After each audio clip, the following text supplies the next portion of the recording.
Lord of the Mysteries. Chapter 196. Spirit Medium Mirror. Klein rushed out of the heavy safe in retreat. Only when he realized that everything seemed fine did he calm down. That white bone statue is creepy. Although it isn't dangerous, it gives me the creeps. Could it be the so-called primordial demoness? An evil god like the hidden sage, the dark side of the universe, or the true creator? Klein recalled his hunches about Madame Sharon, and he suddenly understood what existence the white bone statue might represent.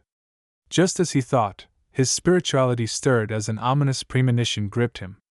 Klein quickly flew next to the window with complicated patterns and looked at the road outside. He saw a carriage driving towards the front gate under the light of the gas street lamps. Madame Sharon is back? There was a tug at his heartstrings as he finally understood the source of his ominous premonition. Taking into consideration that Trissy only became a woman after Sequence 8 instigator, so she's most likely a Sequence 7. And since Madame Sharon has been active in Tingen's social circles for many years, she was most likely much stronger than Trissy. Hence, Klein didn't dare to take the risk of relying on his flaring sun charm and Azek's copper whistle. Instead, he made the wise decision to leave. He had a limited number of charms. Plus, he didn't know when he would be able to get the sealed artifact, Mutated Sun's sacred emblem, out again. Hence, if it wasn't a desperate situation, Klein didn't want to waste his most powerful charms. He would also have the issue of explaining himself if he were to use it. I can't just tell Dunn that a kind expert had happened to pass by and help me, right? As for why he didn't want to use Azek's copper whistle, it was because Klein wasn't sure if the messenger that was summoned had the ability to fight. What if it just looked strong but only knew how to send letters? With what I discovered earlier, it should be sufficient for the Nighthawks team to take action. Why should I fight against Madame Sharon alone? We can totally gank her, Klein emphasized inwardly and ended his summoning. With a whoosh, he returned to the world above the gray fog. He then quickly wrapped himself in spirituality and stimulated a rapid descent to return to his body in reality. He quickly put out the flame and put away the candle. He removed the wall of spirituality and left Madame Sharon's bedroom. He took the same path back, but he didn't have the time to reset the bolt on the balcony door. Sliding down the water pipe, Klein climbed over the wall which was opposite the entrance of the house. He remained hidden until he reached the neighboring street. Then, he hired the expensive night carriage to Zealand Street. Madame Sharon, who looked beautiful in her black dress, slowly walked to the second floor. She dismissed her maidservants and opened the door to her bedroom. Her pure clear eyes suddenly concentrated and reflected fine threads that were almost transparent and unnoticeable. They didn't possess the luster of spirituality. They were like human hair that was pathologically changed. If one didn't already know of their existence, or have a pair of very special eyes, they wouldn't notice the strands. All those fine threads had torn and fallen to the ground. Madame Sharon squinted her eyes and directed her focus onto the thick gray metal safe. 36 Zealand Street, the Blackthorn Security Company. Dunn was reading the newspaper casually with his legs crossed. He looked at Klein, who appeared before his office door with a strange expression. He sighed and said, "Weren't you supposed to slip into Madame Sharon's house to do an initial search? Did you encounter some sort of problem?" Klein nodded seriously and said, "Yes, I suspect that Madame Sharon is a member of the Demonist sect." "A member of the Demonist sect?" Dunn lowered the newspaper and ruminated over the words. He then asked seriously, "What did you discover?" Klein didn't sit down. He leaned his body forward and supported his weight with his hands holding the edge of the work desk. "First, I found a photo. There was a young man in the photo, but he looked very much like Madame Sharon. If he were to change into female clothing, put on makeup, and Photoshop the picture a little, he would look exactly like Madame Sharon." Klein held back his urge to lampoon. "Similar to instigator Trissy?" Dunn's eyes sparkled as he was enlightened. They had previously predicted that Trissy was most likely a member of the Demonist sect. "Yes." Klein nodded with mixed emotions as he continued. I used divination to discover that Madame Sharon has a white bone statue in a hidden compartment in her safe. It's of an extremely beautiful woman, but her hair is very long, to her ankles. Every single strand is as thick as a venomous snake. On the tips there were eyes. They looked rather creepy. Captain, is that the image of the primordial demoness? As his security clearance was insufficient, the information about the demoness sect that he could read was very limited. Dunn recalled and nodded with a serious expression and said, "That's the image of the primordial demoness.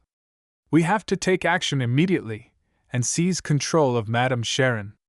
Klein immediately agreed and said, "If Madame Sharon is a mid-sequence beyonder from the demoness sect, I have to assume that she'll be able to tell that someone had sneaked into her bedroom." Then, he suddenly felt puzzled as he blurted, "Captain, why do the 7 Orthodox gods only have symbols without any actual image, while the evil gods that I'm currently aware of have anthropomorphic appearances? The true creator and the primordial demoness are examples. Is this one of the differences between Orthodox gods and evil gods? Why would there be such a difference?" Klein added inwardly, but he wisely didn't say it out. "That's one of the differences between Orthodox gods and evil gods." Dunn gave a reassuring answer. Then, he got up and walked towards the clothes rack. He said, "Let's not delay any further. I'm worried that Madame Sharon will run away." Then Dunn paused. "Go upstairs to get Kenley. With the 3 of us taking action together, we can apply for one sealed artifact. Madame Sharon is very likely higher than a sequence 7 beyonder." "Captain, you're so wise!" Klein answered without hesitation. "All right." Then, he asked curiously, "Captain, which sealed artifact are you going to use?" Dunn weighed his words before he answered, 3-0217. As there weren't many sealed artifacts behind Tingen City's Cheney's Gate, Klein quickly remembered what Captain wanted to use. Number 0217. Name: Spirit Medium's Mirror. Danger Grade 3. Considerably dangerous. It has to be used carefully. It can only be requested for operations that require 3 or more people. Security classification: Official Nighthawks member or above. Sealing method: Store in absolute darkness. Description: The back of the mirror is plated in mercury. The front of the mirror has 3 minor cracks. The very first investigator that looked into the mirror saw a sobbing girl with long hair. Then he discovered the girl climbing out of the mirror. From many experiments with the artifact, the image that's reflected in the mirror is different most of the time. Even if the same person uses it repeatedly, they would encounter different things of varying danger levels. But they would prioritize dealing with the person who looked at the mirror first. The most dangerous situation is to see oneself in the mirror. If no one looks at the mirror, under the prerequisite of there being light, an image would surface automatically every 3 hours. It doesn't possess any living traits. Remark: the mirror originally belonged to a spirit medium, and was a very ordinary mirror until one day the spirit medium committed suicide when looking into it. Indeed, that there aren't many sealed artifacts behind Cheney's Gate that can be used in a beyonder battle. 3-0217 is a good choice. Klein didn't speak further, as he immediately ran to the Nighthawks recreation room to get sleepless Kenley. That night was Royale's turn to be on duty at Cheney's Gate. Leonard was off duty, Sika Tron was patrolling areas like Raphael's Cemetery, and the new member would only arrive on Sunday. Hence, Dunn could only pick from Fry and Kenley. Taking into consideration that Madame Sharon was from the Demonist sect and had little to do with dead spirits, he had opted for the latter. After a few minutes, Dunn returned from the basement. He held the mirror that was tightly wrapped in a thick black cloth. "Frankly speaking, if I didn't know beforehand, I wouldn't be able to tell that it's a mirror. None of it is exposed." Klein went forward with the petite-sized Kenley. "You're in charge of using sealed artifact 3-0217. Dunn passed the mirror to Kenley. Upon seeing that, Klein suddenly realized that he was a sequence 8 beyonder, and that he possessed the ability to fight head-on. He couldn't just hide by the side as support. "Man, I'm a little nervous." He touched the slumber charms in his pockets, and made sure that he was well prepared. The only problem is that in order to make it easier to climb, I'm not bringing my cane. I can borrow Kenley's. He has the mirror in one hand and a gun in the other. That should be sufficient. Amidst Klein's thoughts, the trio arrived downstairs and took a carriage to Osna Street.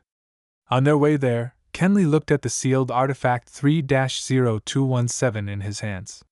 He sighed from the tension. This is the first time I've been involved in such a dangerous operation. Normally, the Nighthawks wouldn't use any sealed artifacts to deal with Beyonder incidents. When they went to Morristown, they had applied for the mutated sun's sacred emblem for preventive purposes. Given how far away Morristown was, it would have taken backup some time to arrive if they needed it. This time, they were almost certain that their target was a mid-sequence Beyonder. Don't worry, perhaps Madame Sharon has already fled, Klein replied with a smile. Honestly, he was just as tense as Kenley. Dunn's eyes turned and looked at him helplessly. Let's try not to let Madame Sharon escape.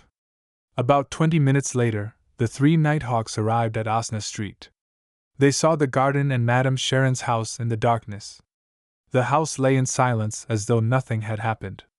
Klein took out the pendulum in his left sleeve and made a quick divination. There's danger inside. There's danger inside. After he recited the statement 7 times, he opened his eyes and saw the topaz pendants spinning clockwise. The amplitude and speed were considered medium level. It meant that there was danger in there. Not very high, but it wasn't very low either.